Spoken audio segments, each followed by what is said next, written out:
दूर किसी जंगल में बंटी कबूतर अपनी बूढ़ी माँ बबली कबूतरी और अपनी गर्भवती पत्नी टुनटुनी चिड़िया के साथ रहा करता है। बबली कबूतरी अपनी बहू टुनटुनी चिड़िया को हमेशा ही टोकती रहती है। देख टुनटुनी बहू, हमारे घर में काले बच्चे नहीं आने चाहिए। पोता हो या पोती, दोनों ही गोरे होने चाहिए। हाँ, पर इसमें मैं क्या कर सकती हूँ माँ जी, सब कुछ तो भगवान की ही देन है। पर बबली कबूतरी टुनटुनी चिड़िया की एक बात नहीं सुनती। दरअसल बंटी कबूतर को भी गोरे बच्चे ही चाहिए थे।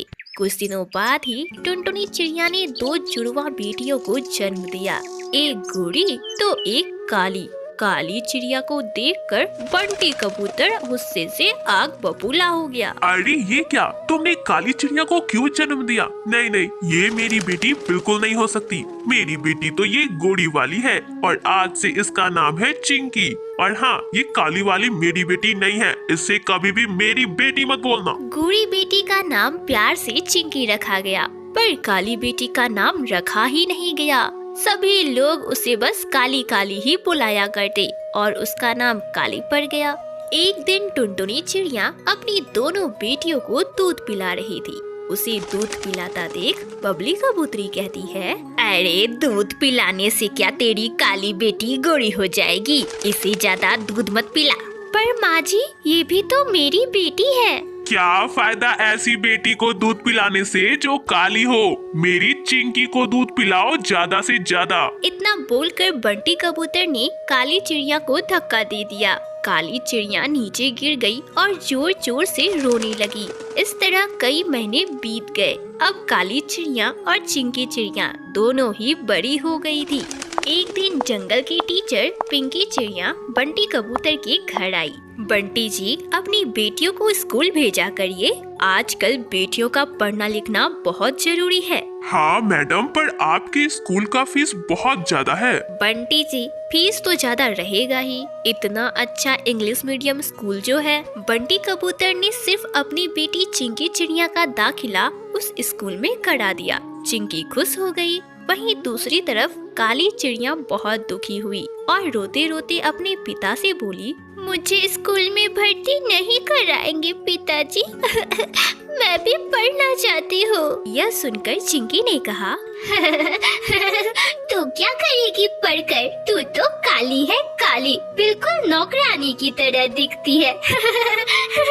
अपने पिता और दादी के प्यार दुलार ने चिंकी चिड़िया को खुद गर्ज बना दिया था। वह बहुत घमंडी हो गई थी, पर यह बात उसकी दादी और पापा को नहीं पता था। जबकि टुनटुनी चिड़िया काली चिड़िया से भी बहुत प्यार करती थी और वह काली चिड़िया का दाखिला स्कूल में कराने की जिद पर अड़ गई। तब बंटी कबूतर ने कहा, इस काली चुड़ैल के ऊपर पैसे बर्बाद करने का कोई शौक नहीं है मुझे। हाँ, तो इसे सरकारी स्कूल में भर्ती करवा दीजिए, पैसे नहीं लगेंगे। अच्छा ठीक है, पर तुझे स्कूल जाने से पहले और स्कूल से आने के बाद घर का सारा काम करना पड़ेगा। जी पिताजी, ठीक है, मैं घर का सारा काम कर दूंगी। अगली सुबह बंटी कबूतर अपनी प्यारी बिटिया चिंकी चिड़िया को अपने साथ लेकर उसे स्कूल छोड़ने गया। चिंकी को नए बैग और नई टोपी भी दी गई। यह सब देखकर काली चिड़िया बहुत दुखी हुई और रोने लगी। मेरे नसीब में ये सब क्यों नहीं है? मैं काली हूँ इसलिए। क्या काली होना इतना बड़ा गुनाह है? काली चिड़िया रोते रोते सरकारी स्कूल गई। ना उसके पास अच्छे किताब थे और ना ही अच्छे पोशाक। वह तो मैली थी और मैली ही वह स्कूल चली गई। जब सरकारी स्कूल की टीचर ने उसे देखा तो वह गुस्से से बोली, अरे अरे निकलो इस क्लास से। अरे बाप रे, कितनी बदबू आ रही है तुमसे।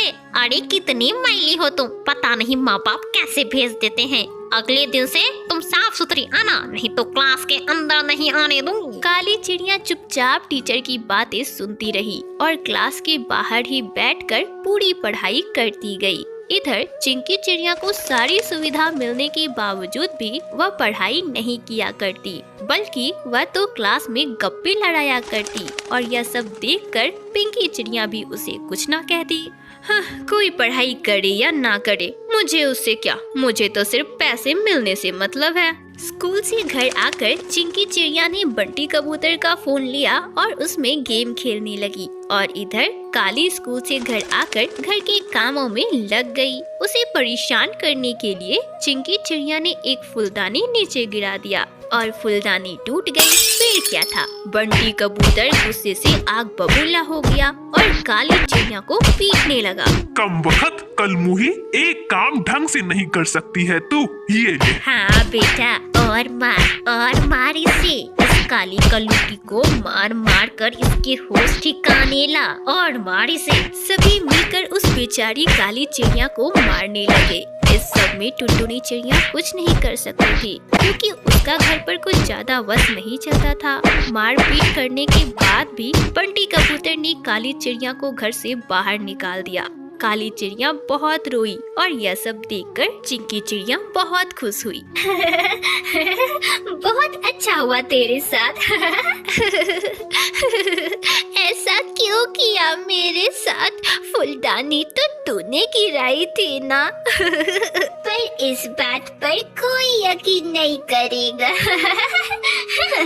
उस रात काली चिड़िया को खाना भी नहीं मिला। उस दिन के बाद से बंटी कबूतर ने काली चिड़िया को घर के अंदर नहीं घुसने दिया। बेचारी काली चिड़िया दूसरे पेड़ पर अपना एक छोटा सा घोंसला बनाकर वहीं रहने लगी। काली बिटिया, ये ले, कुछ खा ले, तुझे भूख लगी होगी ना? नहीं माँ, मुझे भूख नहीं लगी। माँ, तुम यहाँ मत आया करो। अगर पिताजी को इस बारे में पता चला तो वो तुम्हें भी घर से बाहर निकाल देंगे। माँ, तुम घर जाओ। माँ, मैं तो जंगल से फल लाकर खा लिया करती हूँ। माँ, तुम अपना ध्यान रखो। इस तरह कुछ दिन बीत जाते हैं और न्यू ईयर का दिन आ जाता है। न्यू ईयर की रात को सभी पटाखे जलाते हैं और न्यू ईयर सेलिब्रेट करते हैं। दादी दादी, मुझे पटाखे चाहिए। मेरे सारे पटाखे खत्म हो गए हैं। दादी, मुझे लाकर दो ना। पापा पापा, देखो ना, दादी ला ही नहीं रही है। पापा, आप इन्हें बोलो ना। टुनटुनी, अरे टुनटुनी, कहाँ हो? बिटिया को पटाखे चाहिए, पटाखे लाकर दो ना। अरे बेटा, टुनटुनी घर पर नहीं है, वह पड़ोसन के यहाँ गई है। चल, तो मैं तुझे बताती हूँ पटाखे कहाँ है। तू चिंकी को लाकर दे दे। दोनों माँ बेटा पटाखे लेने स्टोर रूम में जाते हैं। जैसे ही वे स्टोर रूम पहुँचते हैं तभी अचानक से स्टोर रूम में आग लग जाती है। बचाओ चिंकी बिटिया, बचाओ हमें, बचाओ। अरे कोई तो बचाओ। अरे बंटी बेटा, जरा दरवाजा खोलने की कोशिश तो कर, नहीं तो हम दोनों मर जाएंगे। अरे कोई बचाओ, चिंकी बचाओ। अरे चिंकी बिटिया, किसी को तो बुला दे, तेरा बाप मर जाएगा। चिंकी बिटिया, हमें बचाओ। अरे चिंकी, बचाओ हमें। अरे पापा, मैं नहीं जाऊंगी। बाप रे, कितनी आग है। नहीं नहीं, मैं नहीं जाऊंगी। मैं चल जाऊंगी, मेरे पर भी चल जाएंगे। भागो चिंकी, भागो। चिंकी चिड़िया अपने पापा और दादी को आग में मरता हुआ छोड़ वहाँ से भाग जाती है। आग धीरे धीरे पूरे घर में फैलने लगता है। अरे चिंकी, तू बाहर क्यों है और घर में इतनी आग क्यों लगी हुई है? पापा, मम्मी और दादी कहाँ है? अरे चिंकी, कुछ तो बोल। चुप बैठ काली कलूटी, बड़ी आई मुझसे पूछने वाली। अरे दादी और पापा तो स्टोर रूम में आग में फंसे हुए हैं। मैं नहीं जा रही उन्हें बचाने, मैं तो जल जाऊंगी। तुझे बड़ी पड़ी है पापा और दादी की, जा तू ही जाकर बचा ले। यह सुनकर काली चिड़िया बिना सोचे समझे अपने पापा और दादी को बचाने के लिए आग लगे हुए स्टोर रूम में घुस जाती है और किसी तरह अपनी दादी और पापा की जान बचा लेती है। बंटी जी, माँ जी, आप दोनों ने जिसे हमेशा मनहूस बोला, देखिए आज उसी ने आपकी जान बचाई। आप दोनों ने इस बच्ची पर कितने अत्याचार किए और आज इस बच्ची ने आपको बचाया। बेटी, मुझ बूढ़ी को माफ कर दे, मुझसे बहुत बड़ी गलती हो गई। बिटिया, मुझे माफ कर दे। मैं तो बाप कहलाने के लायक भी नहीं हूँ। क्यों बचाया मुझे? मुझे उस आग में मर जाने देती। क्यों बचाया बेटी, क्यों बचाया? तू ही मेरी बेटी है, मेरी अपनी सच्ची बेटी। बंटी कबूतर और बबली कबूतरी को अपने किए पर बहुत शर्मिंदगी होती है और वह अपनी बिटिया से माफी मांगता है। आज इस नए साल ने काली चिड़िया की जिंदगी को बदल के रख दिया। इस घटना के बाद से अब काली चिड़िया अपने परिवार के साथ खुशी खुशी रहने लगी। बहुत समय पहले की बात है।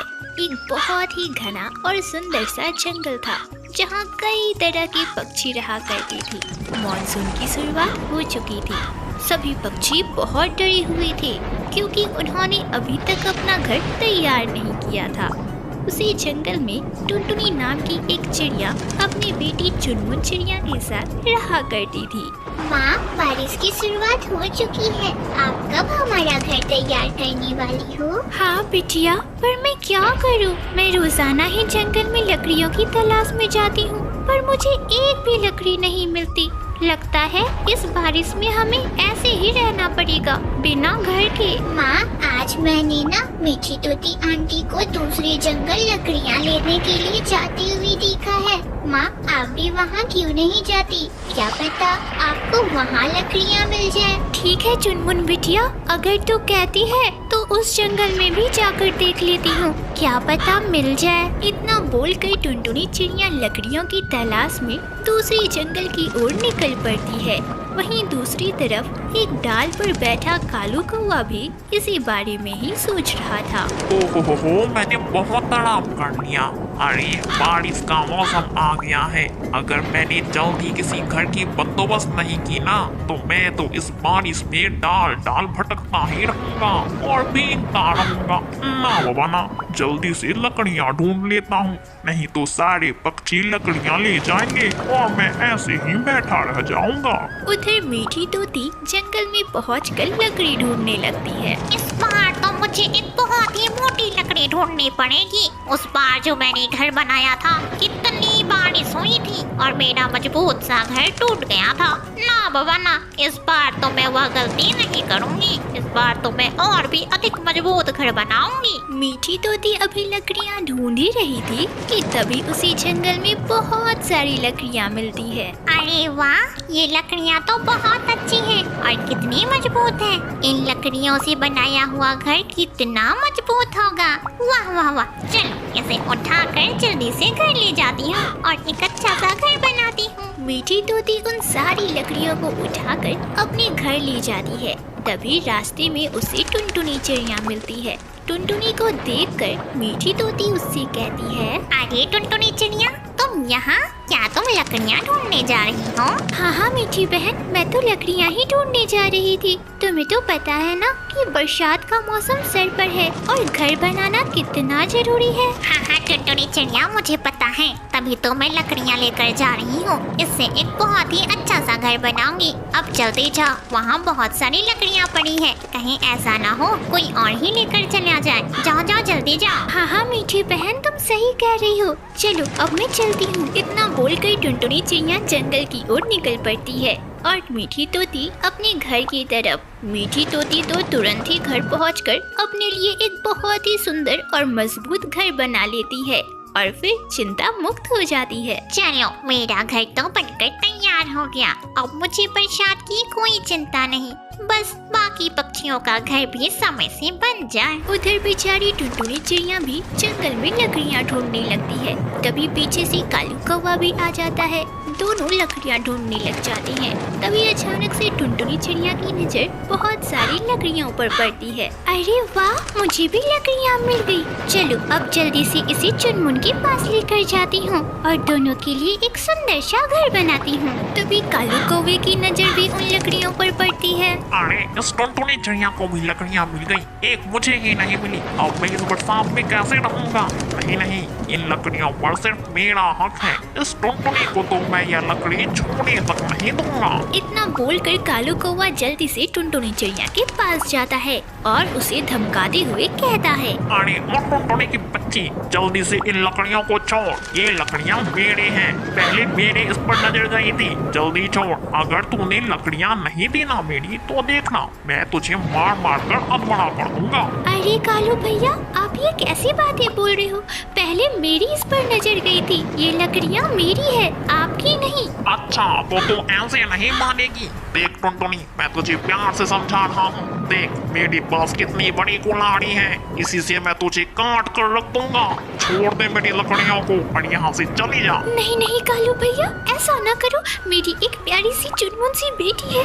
भैया मैं आपकी लकड़ियाँ छोड़ देती हूँ, मुझे मत मारो। इस बार तो मैं तुझे छोड़ देता हूँ, पर आगे से मुझसे पंगा मत लेना, नहीं तो अच्छा नहीं होगा तेरे लिए। कालू कौवा टुनटुनी चिड़िया को धमकाकर उससे सारी लकड़ियाँ छीन कर लेकर जाता है।